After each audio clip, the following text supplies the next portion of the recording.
one right-wing group is suing 4 Nevada counties to try to purge as many as 30,000 Nevada voters. Welcome back to Democracy Docket. I'm Marc Elias. And I'm Paige Moskowitz. Let's get started. There's this group, the Pigpen Project, that's filing all of these mass challenges in the state of Nevada. Marc, what's their story? All right, well, I know one thing. It's not the same story that we all know Pigpen from, which is Charles Schulz's epic character in the Peanuts cartoons, beloved figure. You know, you got to feel for Pigpen in that cartoon, walking around with all the dust and dirt around him.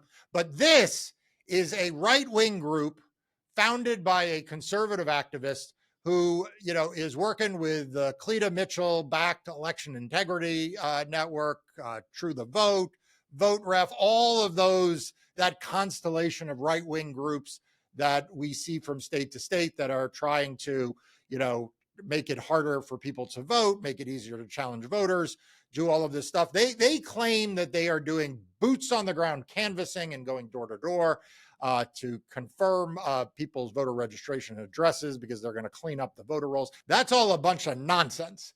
You know, the fact is that these folks are taking up valuable time and energy for election officials in these counties who have to respond to these lawsuits. My law firm is involved intervening to defend against these lawsuits.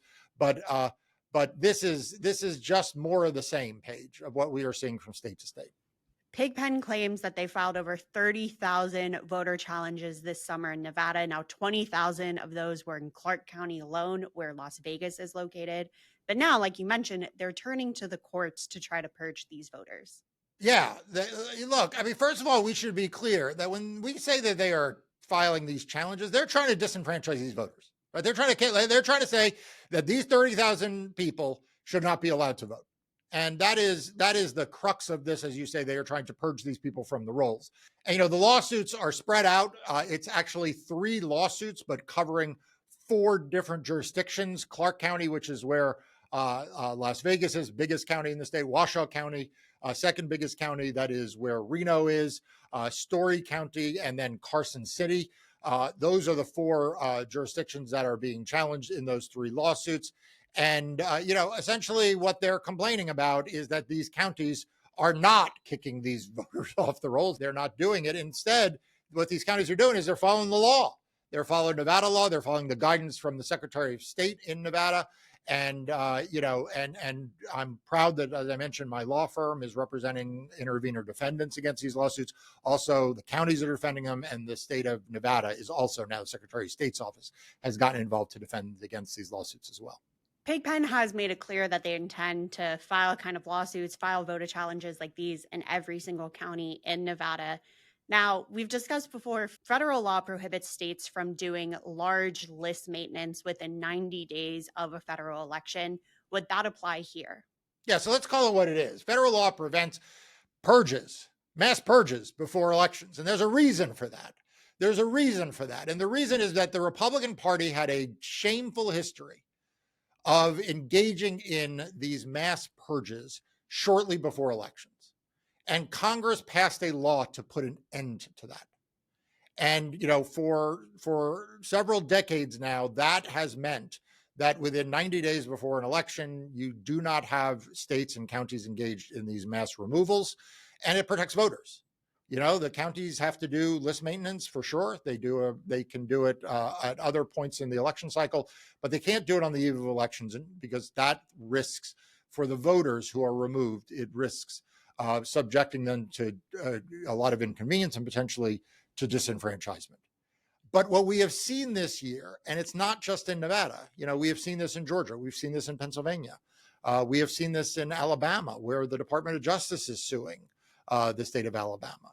You know, we saw, you know, Texas issue a press release. You know, Ken Paxton doesn't have a lot to be proud of. Ken Paxton issued a press release saying, you know, we've removed all these voters, right? We're seeing the reemergence among the Republican Party itself, among Republican elected officials, and these right-wing groups to try to find ways either around the National Voter Registration Act, which is the law I mentioned, or just to defy it, just to be in straight up defiance of it. And, you know, and that is the reality of what we see around this country, you know, not just in one state, But in state after state after state, this is a strategy that is being undertaken. I assume it is a coordinated strategy. No one is denying that it's a coordinated strategy. But if you want to know more about this, make sure you are subscribed to Democracy Docket, because their free daily and weekly newsletters will keep you up to date on all of this. Their Eye on the Right newsletter that goes out shines a spotlight specifically on these right-wing organizations. And if you want even more than that, you can become a paid member of Democracy Docket. The links for the free newsletters and for paid membership are in the show notes below. Marc, we've talked time and time again about how states have processes to maintain their voter rolls. They do regular list maintenance to make sure that it is accurate as possible. In fact, Nevada just took a step to making their voter rolls even more accurate. They now have a single state unified voter registration system, which allows all of the counties to input their data into one system, as opposed to before, when each individual county maintained their own voter rolls. Why won't these right-wing groups just let states do their jobs and process voter list maintenance as state and federal law requires them to? Yeah, so look, I think it's a couple of reasons. Number one, some of these groups are run by activists who are just either themselves under the spell of the big lie. They are either themselves, unfortunately, election deniers, or they are selling the big lie and election deniers to their followers, right? So like some of these folks are just straight up, they are part of a movement that does not accept the outcome of the 2020 election. They continue to contest that and are now engaged in these tactics because they are just misguided, misled, or doing it on purpose to misguide or mislead their followers. That's option one. Option two is that some of them are doing to help Republicans. And, you know, it's been a while since we recorded a video on this, but we'll put a link to it. But, you know, we laid out a while ago the Republican three-part strategy, right? The Republican three-part strategy is, number one, make it harder to vote. Okay. Number two, though, on that list was to challenge voters and harass election officials, right? And so we're seeing now that second phase take place in state after state. And this in Nevada is maybe part of it intentionally, or it's part of it unintentionally, but this is an example of it, right? Of challenging election officials, challenging voters. And then the third part, which we will see after the election, is these challenging certification. And we've already seen some of the certification challenges take place pre-election. We will see more of them in the aftermath of the election. But that's what this is all about. This is, we laid out this three-part strategy on Democracy Docket because we knew that was what was coming. And now we're seeing, unfortunately, that come to pass. So maybe voters won't be purged before the election from these lawsuits, right? We're in that 90-day quiet period as the NVRA requires. But what about after the election? Could these lawsuits be successful in getting voters purged for the next election? Yeah, look, I think that these lawsuits won't be successful. I think these lawsuits in Nevada are not going to succeed. And what we have seen is over and over again, these lawsuits not succeeding. The fact is that there is a flood of new litigation being filed, and Democracy Docket has reported on that. But the majority of those lawsuits are failing. And certainly these last minute efforts to purge and do mass removals are going to fail. They are failing and they will fail. But they are setting themselves up, if not for the 2026 election, they are certainly setting themselves up for a rhetorical point at the end of this election, come this November and December, for when Republicans lose House seats, Senate seats, the presidency, governorships. They are going to say, as sure as I sit here, that they lost because there were illegal votes. This is what they said in 2020. They had a different theory of what the illegal votes were then. It involved like dead Venezuelan dictators. It involved like a whole bunch of other stuff. But this is what Donald Trump has been saying for 4 years, and is what increasingly he and his supporters say every day. And so we just need to all steel ourselves for that. They are going to lie. There's a reason why, Paige, it is called the big lie. It is called the big lie because it is a lie that is really big. And so they are going to continue that in the aftermath, and we can't let ourselves get thrown off our game because of it.